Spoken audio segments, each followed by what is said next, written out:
ओम नमो भगवते वासुदेवाय। ओम बृहस्पताय नमः। नमस्कार दोस्तों, आज हम सभी विष्णु भगवान और गुरुदेव बृहस्पति जी की कृपा प्राप्त करने के लिए बृहस्पतिवार व्रत कथा सुनने जा रहे हैं। बृहस्पतिवार व्रत कथा विशेष रूप से धन धान्य, सुख समृद्धि, वैवाहिक जीवन की बाधाएं दूर करने और जीवन में गुरु जी की कृपा प्राप्त करने के लिए किया जाता है। कहा जाता है कि जो भक्त पूरी श्रद्धा, विश्वास और नियम से इस व्रत कथा को सुनते हैं, उसके जीवन से दरिद्रता दूर होती है और घर में सुख शांति का वास होता है। इसलिए कथा प्रारंभ करने से पहले अपने मन को शांत करें, भगवान विष्णु और गुरु बृहस्पति जी का ध्यान करें और पूरी श्रद्धा के साथ कथा को सुनें।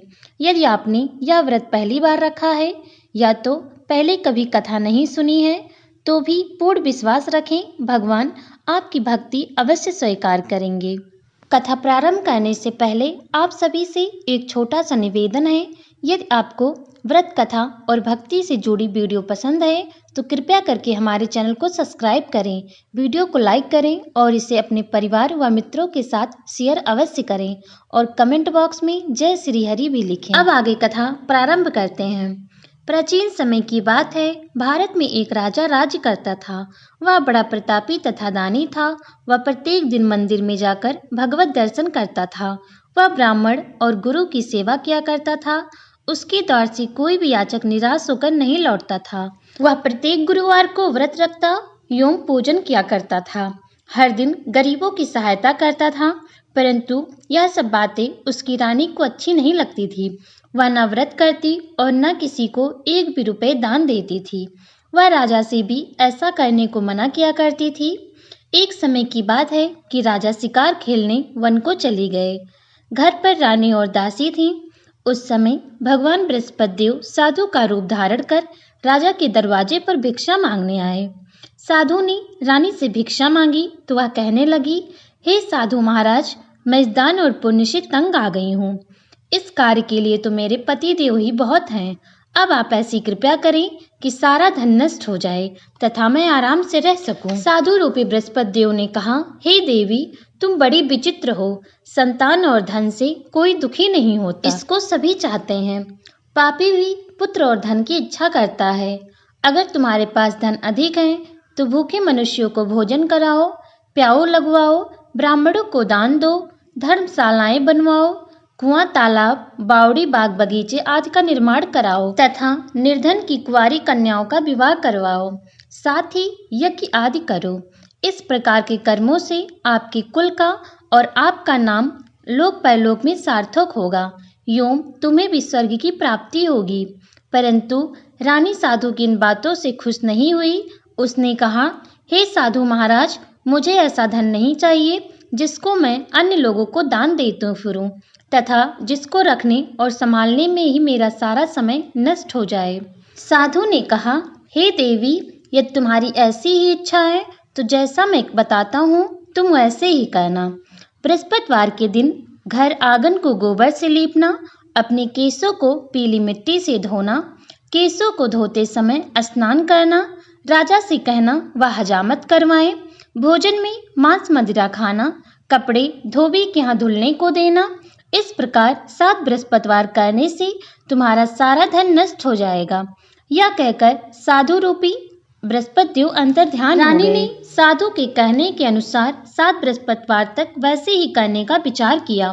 साधु के बताए अनुसार कार्य करते हुए केवल 3 बृहस्पतिवार ही बीते थे कि उसकी समस्त धन संपत्ति नष्ट हो गई। भोजन के लिए दोनों समय परिवार तरसने लगा तथा सांसारिक भोगों से दुखी रहने लगा। तब राजा रानी से कहने लगा कि हे रानी, तुम यहाँ पर रहो, मैं दूसरे देश को जाता हूँ, क्योंकि यहाँ पर मुझे सभी मनुष्य जानते हैं, इसलिए मैं यहाँ कोई छोटा कार्य नहीं कर सकता। मैं अब परदेश जा रहा हूँ, वहाँ कोई काम धंधा करूँगा, शायद हमारे भाग्य बदल जाएं। ऐसा कहकर राजा परदेश चला गया। वहाँ वह जंगल से लकड़ी काट कर लाता और शहर में बेचता। इस प्रकार वह अपना जीवन व्यतीत करने लगा। इधर राजा के बिना रानी और दासियां दुखी रहने लगी। किसी दिन भोजन मिलता और किसी दिन जल पीकर ही रह जाती। एक समय रानी और दासी को 7 दिन तक बिना भोजन के व्यतीत करने पड़े। तो रानी ने अपनी दासी से कहा, हे दासी, यहाँ पास ही के नगर में मेरी बहन रहती है। वह बड़ी धनवान है, तू उसके पास जा और वहां से 5 सेर बेझर मांग के ले आ, जिससे कुछ समय के लिए गुजारा हो जाएगा। दासी रानी की बहन के पास गई। रानी की बहन उस समय पूजा कर रही थी। बृहस्पतिवार का दिन था। दासी ने रानी की बहन से कहा, हे रानी, मुझे आपकी बहन ने भेजा है, मुझे 5 सेर बेझर दे दो। दासी ने यह बात अनेक बार कही, परंतु रानी की बहन ने कोई उत्तर नहीं दिया, क्योंकि वह उस समय बृहस्पतिवार की कथा सुन रही थी। जब दासी को रानी की बहन से कोई उत्तर नहीं मिला तो वह बहुत दुखी हुई। उसे क्रोध भी आया। वह लौटकर रानी से बोली, हे रानी, आपकी बहन बहुत ही घमंडी है। वह छोटे लोगों से बात भी नहीं करती। मैंने उससे कहा तो उसने कोई उत्तर नहीं दिया। मैं वापस चली आई। रानी बोली, हे दासी, इसमें उसका कोई दोष नहीं है। जब बुरे दिन आते हैं तब कोई सहारा नहीं देता। अच्छे बुरे का पता विपत्ति में ही लगता है। जो ईश्वर की इच्छा होगी वही होगा। यह सब हमारे भाग्य का दोष है। उधर रानी की बहन ने सोचा कि मेरी बहन की दासी आई थी, परंतु मैं उससे नहीं बोली, इससे वह बहुत दुखी हुई होगी। अतः कथा सुन और विष्णु भगवान का पूजन समाप्त करके वह अपनी बहन के घर आई और कहने लगी, हे बहन, मैं बृहस्पतिवार का व्रत कर रही थी। तुम्हारी दासी हमारे घर गई थी, परंतु जब तक कथा होती है तब तक हम लोग ना उठते हैं और ना बोलते हैं, इसलिए मैं नहीं बोली। कहो दासी, क्यों आई थी? रानी बोली, बहन, हमारे घर अनाज नहीं था। वैसे तुमसे कोई बात छिपी नहीं है, इस कारण मैंने दासी को तुम्हारे पास 5 सेर बेझर लेने के लिए भेजा था। रानी की बहन बोली, बहन देखो, बृहस्पति भगवान सबकी मनोकामना पूर्ण करते हैं। देखो, शायद तुम्हारे घर में अनाज रखा होगा। यह सुनकर दासी घर के अंदर गई तो वहां उसे एक घड़ा बेझर का भरा मिल गया। उसे बड़ी हैरानी हुई, क्योंकि उसने एक एक बर्तन देख लिया था। उसने बाहर आकर रानी को बताया। दासी अपनी रानी से कहने लगी, हे रानी, देखो, वैसे हमको जब अन्न नहीं मिलता तो हम रोज ही व्रत करते हैं। अगर इनसे इस व्रत की विधि और कथा पूछ ली जाए तो हम उस व्रत को कर सकते हैं। दासी के कहने पर रानी ने अपनी बहन से बृहस्पतिवार व्रत के बारे में पूछा। उसकी बहन ने बताया, हे रानी बहन, बृहस्पतिवार को सूर्योदय से पूर्व उठकर स्नान करके बृहस्पतिवार का व्रत करना चाहिए, लेकिन उस दिन सिर नहीं धोना चाहिए। बृहस्पतिवार के व्रत में चने की दाल और मुनक्कों से विष्णु भगवान का केले के वृक्ष की जड़ से पूजन करें तथा दीपक जलाएं। उस दिन एक ही समय का भोजन पीले खाद्य पदार्थ का करें तथा कथा सुने। इस प्रकार करने से गुरु भगवान प्रसन्न होते हैं, अन्न, पुत्र, धन देते हैं। इस तरह व्रत और पूजन की विधि बताकर रानी की बहन अपने घर लौट गई। रानी और दासी दोनों ने निश्चय किया कि वह बृहस्पति देव भगवान का पूजन जरूर करेंगी। 7 दिन बाद जब बृहस्पतिवार आया तो उन्होंने व्रत रखा। गुड़साल में जाकर चना और गुड़ बीन लाई तथा उसके दाल से केले की जड़ में भगवान विष्णु का पूजन किया।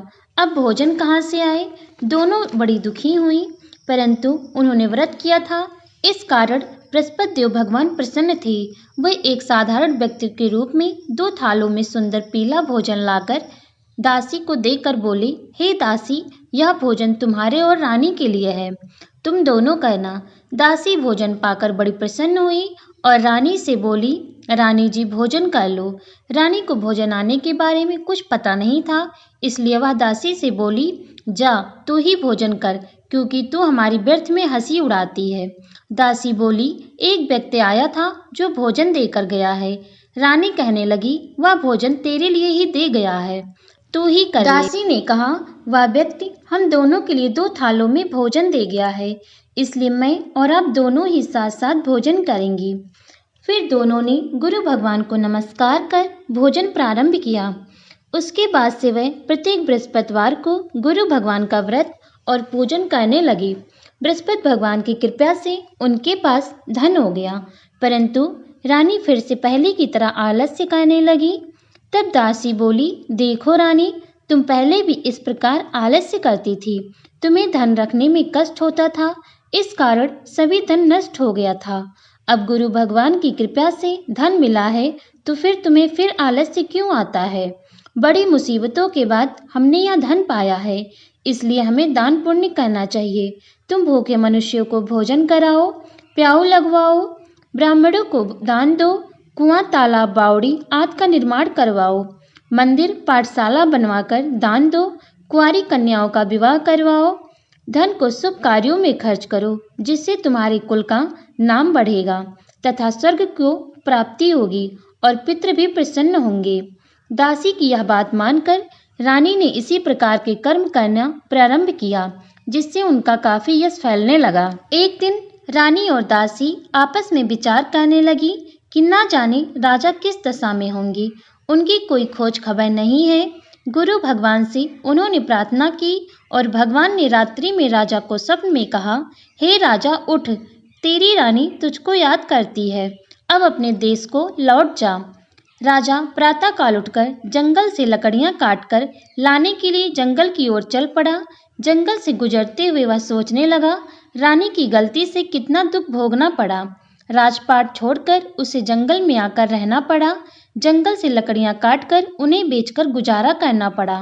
उसी समय उस जंगल में बृहस्पति देव एक साधु का रूप धारण कर आए और राजा के पास आकर बोले, हे लकड़हारे, तुम इस सुनसान जंगल में किस चिंता में बैठे हो, मुझे बताओ। यह सुनकर राजा के नेत्रों में जल भर आया और साधु की वंदना कर बोला, हे प्रभु, आप सब कुछ जानने वाले हैं। इतना कहकर राजा ने साधु को अपनी संपूर्ण कहानी सुना दी। महात्मा को स्वभाव से ही दयालु होते हैं। वे राजा से बोले, हे राजा, तुम्हारी पत्नी ने बृहस्पति देव के प्रति अपराध किया था, जिसके कारण तुम्हारी यह दशा हुई है। अब तुम किसी प्रकार की चिंता मत करो, भगवान तुम्हें पहले से अधिक धन देंगे। देखो, तुम्हारी पत्नी ने बृहस्पतिवार का व्रत करना प्रारंभ कर दिया है। अब तुम भी बृहस्पतिवार का व्रत करके चने की दाल व गुड़ और जल को लोटे में डालकर केले के पत्ते से भगवान विष्णु का पूजन करो। फिर कथा कहो या सुनो, भगवान तुम्हारी सब मनोकामनाओं को पूर्ण करेंगे। साधु को प्रसन्न देखकर राजा बोले, हे प्रभु, मुझे लकड़ी बेचकर इतना पैसा भी नहीं मिलता जिससे भोजन करने के उपरांत कुछ बचा सकूं। मैंने रात्रि में अपनी रानी को व्याकुल देखा है। मेरे पास कोई साधन नहीं जिससे समाचार जान सकूं। फिर मैं बृहस्पतिवार की कौन सी कहानी कहूं या सुनूं, मुझको तो कुछ भी मालूम नहीं है। साधु ने कहा, हे राजा, तुम किसी बात की चिंता मत करो। बृहस्पतिवार के दिन तुम रोजाना की तरह लकड़ियां लेकर शहर में जाओ। तुम्हें रोज से 2 गुना धन प्राप्त होगा, जिससे तुम भली भात भोजन कर लोगे तथा बृहस्पति देव की पूजा का सामान भी आ जाएगा। राजा ने उन साधु से भगवान बृहस्पति देव की कथा सुनकर बृहस्पतिवार का व्रत करके भगवान विष्णु की पूजा की। उस दिन से उसके सभी क्लेश दूर हो गए। लेकिन अगले बृहस्पतिवार को कामकाज में अधिक व्यस्त रहने के कारण उसने भगवान बृहस्पति जी का व्रत नहीं किया। भगवान बृहस्पति देव लकड़हारे से क्रोधित हो गए और उसे भूल की सजा दी। उस दिन नगर के राजा ने नगर में घोषणा करके सूचित किया, प्रत्येक नागरिक मेरे महल में भोजन करने आए। जो नहीं आएगा उसे अपराधी मानकर भारी दंड दिया जाएगा। लकड़हारा बने राजा ने उस नगर के राजा की घोषणा तो सुनी, लेकिन जंगल से लकड़ी काट कर लाने और उन्हें बेचने में देर हो गई, जिसके कारण वह महल में भोजन करने नहीं जा सका। अतः राजा के सैनिक लकड़हारे को पकड़कर महल में ले गए। राजा ने उसे महल के एक कक्ष में बैठाकर भोजन कराया। उस कक्ष में एक खूंटी पर रानी का सोने का हार लटका हुआ था। लकड़हारा अकेले उस कक्ष में भोजन कर रहा था। तभी उसने एक आश्चर्यजनक घटना घटती देखी। देखते ही देखते वह खूंटी हार को निगल गई। थोड़ी देर के बाद राजा ने हार को गायब देखा तो लकड़हारे को कारावास में डलवा दिया। लकड़हारा मन में ही अपने भाग्य को कोसने लगा। तभी उसे जंगल में मिले साधु का स्मरण आया। थोड़ी देर में भगवान बृहस्पति देव सन्यासी के रूप में उसके सामने प्रकट हुए और कहा, हे लकड़हारे, तूने भगवान बृहस्पति देव की पूजा नहीं की, इसी कारण तुम्हें कष्ट हुआ है। लेकिन अब तुम चिंता मत करो। बृहस्पतिवार के दिन कारागार के दरवाजे पर तुम्हें कुछ पैसे पड़े मिलेंगे। उन पैसों से भगवान बृहस्पति देव का व्रत करके उनकी पूजा करना, तो तुम्हारे सब कष्ट दूर हो जाएंगे। बृहस्पतिवार के दिन दरवाजे पर पड़े मिले पैसों से चने और गुड़ मंगवाकर लकड़हारे ने बृहस्पतिवार की कथा कही तो भगवान बृहस्पति देव ने प्रसन्न होकर उस नगर के राजा को स्वप्न में आकर लकड़हारे को कारागार से मुक्त करने को कहा। सुबह राजा ने अपने कक्ष में आकर देखा तो खूंटी पर रानी का हार लटका हुआ था। राजा ने लकड़हारे को मुक्त कर दिया और उसे धन और आभूषण देकर विदा किया। लकड़हारा बना राजा उस नगर से चलकर अपने नगर में पहुंचा। उस नगर में कुएं, धर्मशाला, बाग बगीचे देखकर बहुत प्रसन्न हुआ। राजा ने किसी से पूछा, ये कुएं, धर्मशालाएं किसने बनवाई है? सबने उसे बताया कि ये सब रानी और उसकी दासी ने बनवाए हैं। राजा महल में पहुंचा तो रानी ने उसका भव्य स्वागत किया। तब राजा ने निश्चय किया कि सप्ताह में एक बार तो सभी बृहस्पति देव का व्रत करते हैं, परंतु मैं प्रतिदिन व्रत किया करूंगा तथा दिन में 3 बार कथा करूंगा। अब राजा हर समय दुसाले में चने की दाल बांधे रहता तथा दिन में 3 बार बृहस्पति देव की कथा कहता। इस प्रकार यह कथा यहीं पर समाप्त होती है। हे भगवान विष्णु, देव गुरु बृहस्पति जी, आप सभी भक्तों की मनोकामनाएं पूर्ण करें, घर परिवार में सुख शांति और समृद्धि प्रदान करें और जीवन के सभी कष्टों को दूर करें। जो भी श्रद्धा और विश्वास के साथ इस व्रत और कथा को सुनता है, उसके जीवन में कभी धन धान्य और गुरु कृपा की कमी नहीं होती। यदि आप इस व्रत को नियम पूर्वक करें, पीले वस्त्र धारण करें, पीली वस्तुओं का दान करें और सच्चे मन से भगवान का स्मरण करें तो अवश्य ही शुभ फल की प्राप्ति होती है।